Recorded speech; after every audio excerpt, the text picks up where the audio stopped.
Welcome back to the coaching room. Coaching room में start कर रखी है सीबीएसई क्लास 10th के लिए रिवीजन प्लेलिस्ट, जिसमें कि हम आज बात करने वाले हैं चैप्टर नंबर 5 अरिथमेटिक प्रोग्रेशन के बारे में। चैप्टर 5 में हम ये 3 टॉपिक्स डिस्कस करने वाले हैं। इसमें सिर्फ यही 3 मेन टॉपिक्स हैं जो आपको जानने जरूरी है। ठीक है, सबसे पहले बात करते हैं एपी की। एपी होती क्या है? एपी एक ऐसी सीरीज होती है जिसका आपके पास हर टर्म के बीच में जो डिफरेंस होता है वो सेम रहता है या फिर कॉमन रहता है। ठीक है, मेरे पास एक सीरीज मुझे ये दी हुई है और एक सीरीज मुझे ये दी हुई है। ठीक है, अब आप देखोगे कि फर्स्ट सीरीज में सारे टर्म्स के बीच में 2 का डिफरेंस है। ठीक है, बट सेकेंड वाली सीरीज में इसमें 1 का है, इसमें 2 का है, इसमें 2 का, इसमें 1 का, फिर इसमें 1 का। कांस्टेंट नहीं है या फिर कॉमन सा नहीं है आपके पास डिफरेंस जो है। ठीक है, सो जब किसी सीरीज में सभी टर्म्स के बीच में सेम डिफरेंस होता है तो वो आपकी एपी बन जाती है। ठीक है, अब एपी में आपके पास 3 मेन कंपोनेंट्स होते हैं। पहला है आपके पास फर्स्ट टर्म, सेकेंड है लास्ट टर्म, तीसरा है कॉमन डिफरेंस। ठीक है, फर्स्ट टर्म मतलब अगर मैं इस पर्टिकुलर एपी की बात करूं तो फर्स्ट टर्म आपको क्या दिखाई दे रही है? 1। सो फर्स्ट टर्म हम डिनोट करते हैं ए से, सो इस एपी में ए वुड बी 1। ठीक है, लास्ट टर्म होती है आपसे आपकी एल से डिनोट और आई कैन से ए एन से डिनोट होती है। ठीक है, इस एपी में आपकी लास्ट टर्म आपको दिख रही है 11, सो एल वुड बी 11। ठीक है, कॉमन डिफरेंस मतलब मैंने अभी आपको बताया जो सभी टर्म्स के बीच में एक ही डिफरेंस होता है, मतलब 2 है पहली 2 टर्म्स में, तो बाकी सारे आपके आगे आने वाले टर्म्स में डिफरेंस आपके पास 2 ही रहेगा। ठीक है, सो वो होता है डी से डिनोट। तो इस पर्टिकुलर केस में डी आपके पास 2 है। ये आपको सभी चीजें इसीलिए पता होनी चाहिए क्योंकि जब हम एनएच टर्म और सम ऑफ एन टर्म्स का फॉर्मूला डिस्कस करेंगे तो उसमें आपको हम ऐसे नहीं लिखेंगे कि फर्स्ट टर्म प्लस दिस ऐसे नहीं होगा। आपको सिंपली ए प्लस एन माइनस 1 डी ऐसे आपको फॉर्मूला दिया जाएगा। ठीक है, सो अब फटाफट से देख लेते हैं एनएच टर्म क्या होती है। NH term of an AP आप कैसे फाइंड आउट कर सकते हो? एनएच टर्म मतलब कि अगर मेरे पास किसी भी एपी मुझे एपी दी हुई है, सपोज कर लीजिए मेरे पास एपी है 1, 3, 5, 7, 9। ठीक है, ये एपी मुझे दी हुई है। एक टर्म और ले लेते हैं 11। अब मुझे इस एपी की 15th टर्म फाइंड आउट करनी है। सो सब में अब इसमें तो हमारे पास 2 का डिफरेंस है, सो इट इज इजी कि मैं सब इसके आगे 2 प्लस करूं, फिर 2 फिर 2 फिर 2, तो शायद आपको थोड़ा सा टाइम टेकिंग है बट आपको 15th टर्म निकल आएगी। बट वॉट इफ अगर मेरे पास एपी ऐसी है कि 1, 3, 5, 7, 9, 11, 13 ये है और मुझसे 500 या फिर 1000 टर्म पूछी जाए, so it is not possible to calculated by adding 2 to the every term I will get. ठीक है, सो इसका आपके पास फॉर्मूला होता है ए एन से डिनोट करते हैं उसको, nth term of an AP, और I can say last term जो भी आपको वो है। सो इसका फॉर्मूला होता है आपके पास ए प्लस एन माइनस 1 डी। ए आपकी फर्स्ट टर्म रहती है, एन आपके पास जो भी आपको टर्म निकालनी है उसका नंबर, 15 टर्म निकालनी है तो 15 आपका एन हो गया।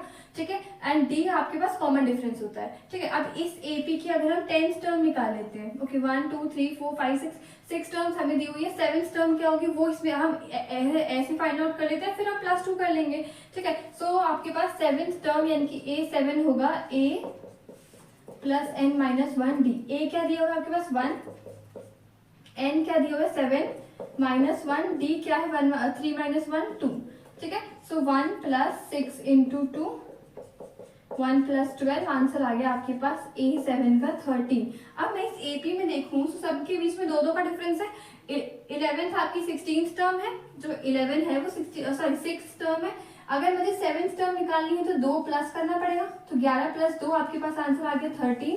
इस एपी की नेक्स्ट टर्म 13 होगी और वही मेरे को फॉर्मूले से भी मिली है। ठीक है, सो ये सारा आपके पास एनएच टर्म का खेल है। अब कई बार क्या होता है एमसीक्यूज में आ जाता है, और एमसीक्यूज में आप इतना बड़ा फॉर्मूला लिख के ऐसे करने की बजाय सिंपल सा फॉर्मूला है। अगर आपको 16th टर्म पूछी है तो a प्लस 15 डी कर दो। ठीक है, निकला तो इसी ही फॉर्मूले से है कि यहाँ 16 रखोगे तो 16 माइनस 1 15 आएगा, बट एक इजी मेथड है। ठीक है, तो अगर 34th टर्म पूछी है तो a प्लस 33 डी कर दो।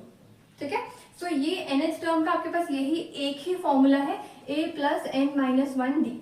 ठीक है, अब कई बार क्या होता है आपसे सम ऑफ एन टर्म्स पूछ लेते हैं कि अब यही सेम एपी, हम यही एपी डिस्कस कर लेते हैं। अब मुझे इसमें पहले के 4 जो टर्म्स है उनका सम फाइंड आउट करना है, ठीक है। अब इसमें तो इजी है, 1 + 3 + 5 + 7।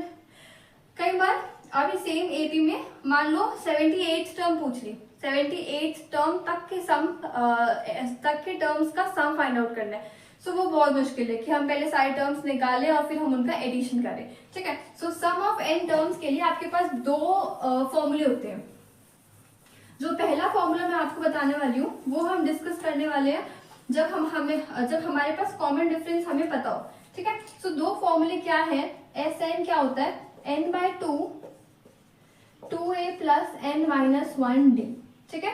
ये फॉर्मूला तब यूज करते हैं जब हमें एपी पता हो या फिर कॉमन डिफरेंस हमें पता हो, ठीक है। एंड सेकंड जो आपका फॉर्मूला है वो हम तब यूज करते हैं जब हमें ना तो एपी दी है ना ही हमें कॉमन डिफरेंस पता है, बट हमें लास्ट टर्म पता है, ठीक है। मतलब इसी हम उसको फ्रेम कर लेते हैं। अगर मुझे कह दिया जाए कि फर्स्ट 4 टर्म्स का हमें सम निकालना है और किसी एपी का जिसकी फर्स्ट टर्म 1 है और फोर्थ टर्म 7 है, डिफरेंस तो है ही नहीं। सो मैं ऐसे मैनुअली भी नहीं लिख सकती कि 1 कॉमा फिर डिफरेंस प्लस कर दूं, ठीक है। सो फर्स्ट इससे शुरू करते हैं, S4 निकालना है, 2 × 1 + 4 - 1 एंड डिफरेंस क्या है 2 का है, ठीक है। ये हो गया 2 × 2 + ये क्या बन गया 3, 3 × 2 = 6। सो ये बन गया 2 और यहाँ पे आपका आ गया 8, आंसर आ गया 16, ठीक है। अब मैं इनको मैनुअली प्लस कर लेती हूँ। अगर मैं इन 4 टर्म्स को मैनुअली प्लस करूंगी सो 1 + 3 4, 4 + 5 9 एंड 9 + 17 16। सो आंसर हमारे पास सेम आता है, ठीक है। अब अगर मुझे सिर्फ ये दिया होता कि फर्स्ट टर्म 1 है और आपके पास फोर्थ टर्म है आपके पास 7 है, तो फर्स्ट 4 टर्म्स का सम फाइंड आउट कीजिए, डिफरेंस नहीं दिया। सो दूसरा फॉर्मूला क्या है, n/2 a + l, ठीक है। n क्या है 4/2, a क्या है 1, l क्या है 7। l मतलब लास्ट टर्म, इस एपी के 4 टर्म्स तक की हमें सम फाइंड आउट करना है। सो हमारे पास लास्ट टर्म क्या हो गई 7। सो ये क्या बन गया 4/2, ये तो 2 बन गया कट के, ठीक है। ये बन गया 2 × 7 + 1 8, तो 2 × 8 = 16, अगेन 16। सो ऐसे आपके पास कई बार सम क्वेश्चंस आते हैं। कई बार ये होता है कि 15 टर्म निकालो और फिर 15 टर्म तक का आपको डिफरेंस सॉरी सम निकालना होता है। सो 15 टर्म कैसे निकालेंगे, nth टर्म के फॉर्मूले से। सम कैसे निकालेंगे, आपके पास Sn n/2 2a + n-1d के फॉर्मूले से, ठीक है। सो ये सारे आपके पास सिर्फ 2 फॉर्मूले हैं, आपके पास सिर्फ सम के फॉर्मूले और nth टर्म का फॉर्मूला। आपका एपी का चैप्टर खत्म इन द सेंस आपकी 70% तैयारी हो चुकी है, ठीक है। अब एनसीईआरटी के मोस्ट इंपॉर्टेंट क्वेश्चंस की बात कर लेते हैं। अब बात कर लेते हैं एनसीईआरटी के important questions and important examples की, ठीक है। सो ये है आपके पास 4 एग्जांपल्स है। 5.1 एक्सरसाइज से ये क्वेश्चंस है, 5.2 एक्सरसाइज से आपके पास ये सारे क्वेश्चंस है। आप इनका स्क्रीनशॉट ले लीजिए। अगर आप ये सभी क्वेश्चंस थॉरोली कर लेते हैं तो 70% तैयारी आपके चैप्टर से हो जाएगी। नेक्स्ट वीडियो में हम डिस्कस करने वाले हैं टॉपिक वाइज इंपॉर्टेंट क्वेश्चंस क्या क्या बनते हैं, किस किस टाइप से पूछे जाते हैं, ठीक है। हम जल्दी लेके आएंगे प्रीवियस ईयर क्वेश्चन की सीरीज, जिसको आप बिल्कुल भी मिस मत कीजिएगा। चैनल को सब्सक्राइब करना, वीडियो को लाइक करना बिल्कुल मत भूलिएगा। Thank you so much.